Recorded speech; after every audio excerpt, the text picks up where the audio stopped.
Hi, this is Splattershop.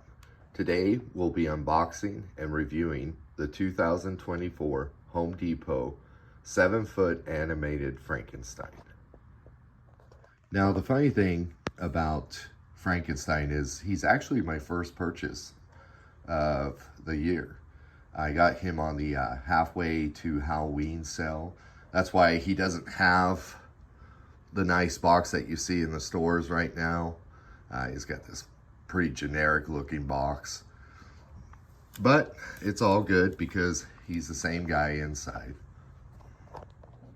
Okay, the first thing you're going to do is get out your base, which is labeled A, and then you're going to connect the two poles B, and this one is also labeled B as well, on your base here and here.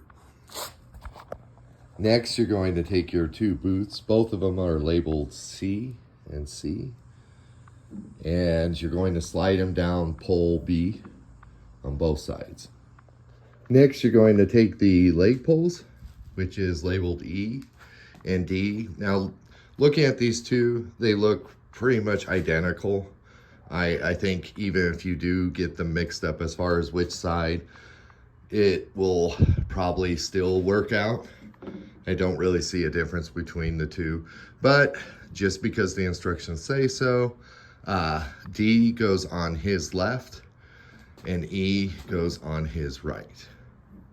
After you've gotten your leg poles on, the next thing you're going to do is take your two noodles that are labeled F, both of them, and you're going to slide them onto the legs. Okay, grab his pants next, which is labeled G.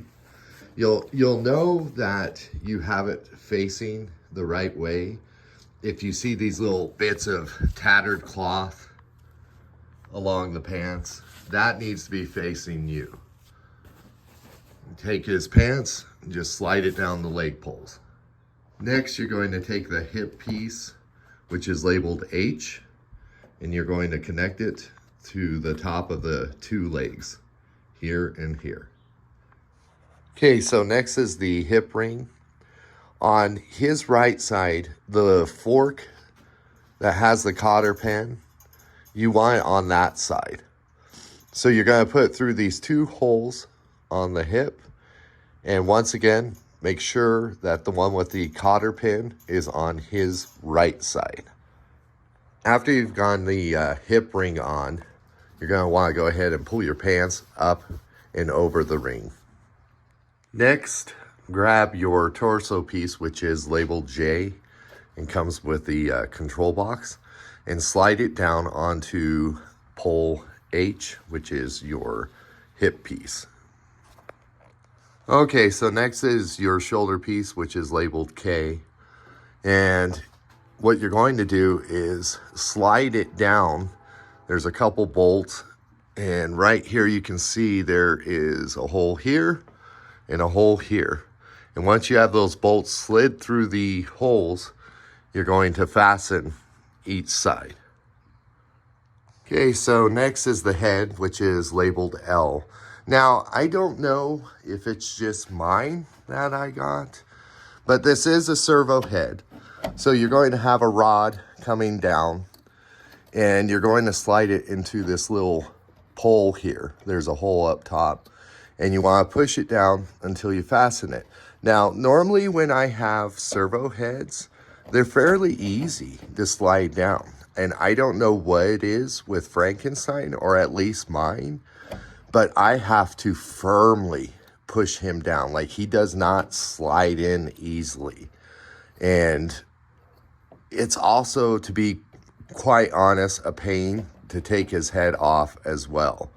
Like, normally I end up having to lay his body down on a box just to remove it because it's in there so tight.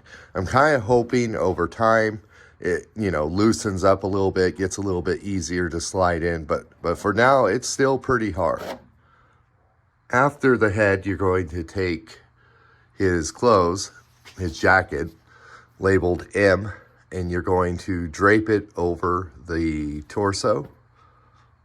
Okay, so grab your arm, which is labeled N, and you're going to run it up the left sleeve, his left sleeve, and you're going to attach it to this bracket here. And then you're going to take the hand labeled P, and you're going to attach it to the arm in this bracket right here. Okay, pretty much the same thing with the right arm. You're going to look for the arm piece labeled O. You're going to run it up and slide those forks through that bracket. And then you're going to take his hand piece, which is labeled Q, and you're going to slide it through the bracket at the end of the arm. Once you've gotten both arms on, just make sure that you take the Velcro that's on the sleeves of the jacket and attach it to both sides of the hands. Okay, let's go around back to the control box. There's really only 2 wires that you need to hook up. So when it comes down to that, he's pretty simple. The first is the sensor wire coming off of his clothing up front. You go ahead and you find the wire that's coming off the bottom of the control box, and you snap them together. And then the one that might be a little bit harder to find is the one for the head. It's actually at the top of the control box. And you take those 2 wires and snap them together. Okay, grab your power adapter, hook them up. I usually run most of my power adapters down the legs, like the pants, and then through the feet. And then you're going to take his jacket. There's Velcro running down it, and you're going to attach each piece. All right, we're at the finish line. Let's fire him up.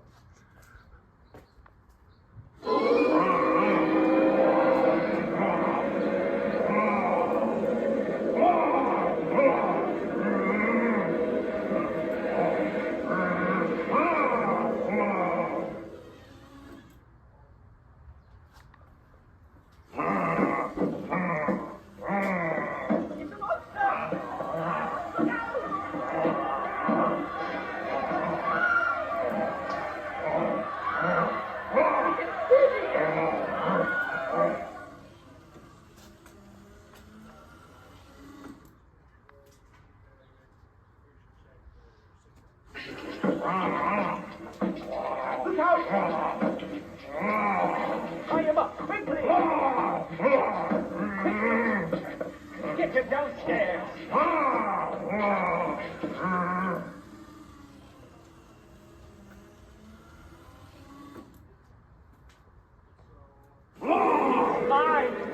I created this! You see? A living being! I created life!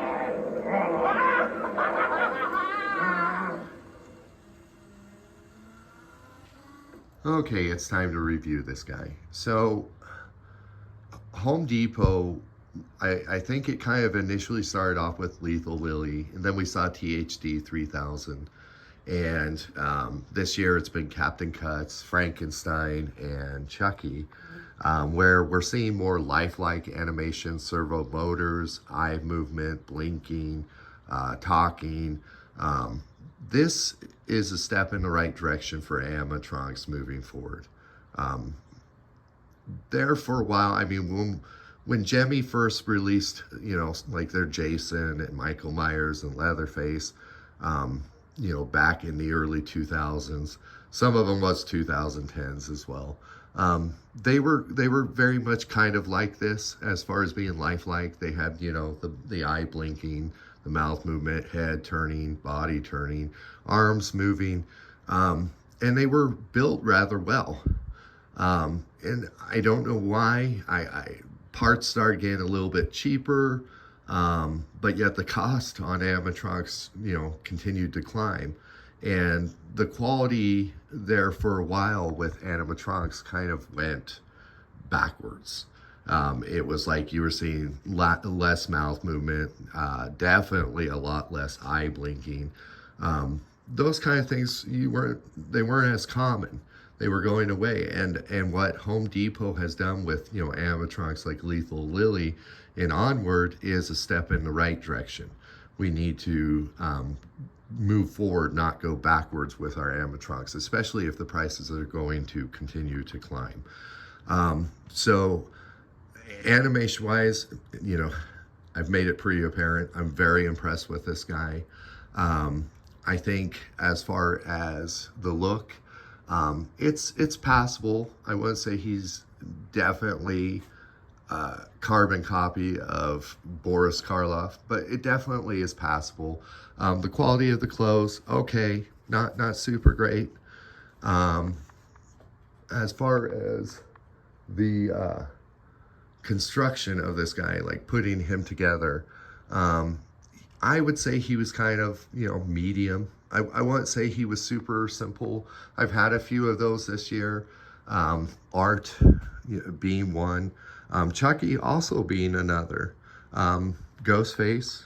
These were all very simple, like very easy to put together, no problems. Frankenstein, I would say he's medium. There are some parts that are incredibly easy with him. And then there's some parts where you're kind of like, why did they do this? One of the things is like the shoulder piece and having to fasten it on.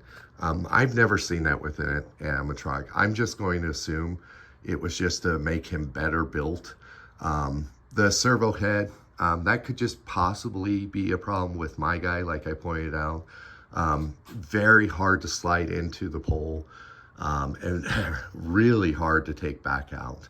So I would say he's about medium. You're going to run into a couple bits that take a little bit longer, and you're going to ask, why did they do it this way? Or like the servo head, if you get one like mine, it's going to be kind of hard to slide in and out. The rest of it, fairly easy. So I would say he's about, a level of medium as far as putting together. Overall, I love this guy. These are the kind of movies we used to watch when I was a little kid, was the Universal movies. I'm not really super old, but I did grow up in the 80s, and we had a very religious family that didn't allow us to watch horror movies, but for some reason, these movies, the Universal classic movies, I think it was because my parents were raised on those movies, we were allowed to watch them, and they were very, tame compared to the movies that were coming out in the 70s and 80s. But I honestly hope that Home Depot continues this license with Universal. We did get, Frankenstein and Chucky this year, which, that's amazing. I hope we do get more of the Universal movie monsters. I'd like to see the Wolfman, definitely the creature from the Black Lagoon. I mean, it would be great seeing, an animatronic of that. Maybe Bride of Frankenstein, The Mummy, just go down that, maybe release a few, one or two every year. Another one I really definitely want to see is Bela Lugosi's Dracula, because I don't think we really have a good, selection of vampire animatronics out there. Definitely nothing like Bela Lugosi's version. So overall, I like this guy. He's good. I would recommend him. I would say he's probably one of the better animatronics I've gotten this year. So yeah, if you see him at the store and he's available, definitely pick him up. So thanks for watching this video, and remember to like and subscribe.